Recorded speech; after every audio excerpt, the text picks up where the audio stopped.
بھلا تم کو ڈھانپ لینے والی یعنی قیامت کا حال معلوم ہوا ہے؟ اس روز بہت سے چہرے یعنی لوگ ذلیل ہوں گے، سخت محنت کرنے والے تھکے ماندے دہکتی آگ میں داخل ہوں گے۔ ان کو ایک کھولتے ہوئے چشمے کا پانی پلایا جائے گا، ایک سخت خاردار جھاڑی کے سوا ان کے لیے کوئی کھانا نہیں ہوگا جو نہ مفید غذا بنے اور نہ بھوک میں کچھ کام آئے۔ بہت سے چہرے یعنی لوگ اس روز شادماں بھی ہوں گے، اپنی محنت کے بدلے پر خوش،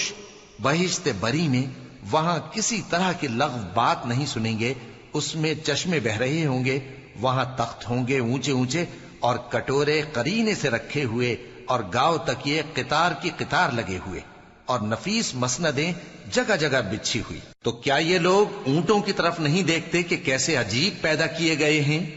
اور آسمان کی طرف کہ کیسا بلند کیا گیا ہے، اور پہاڑوں کی طرف کہ کس طرح کھڑے کیے گئے ہیں؟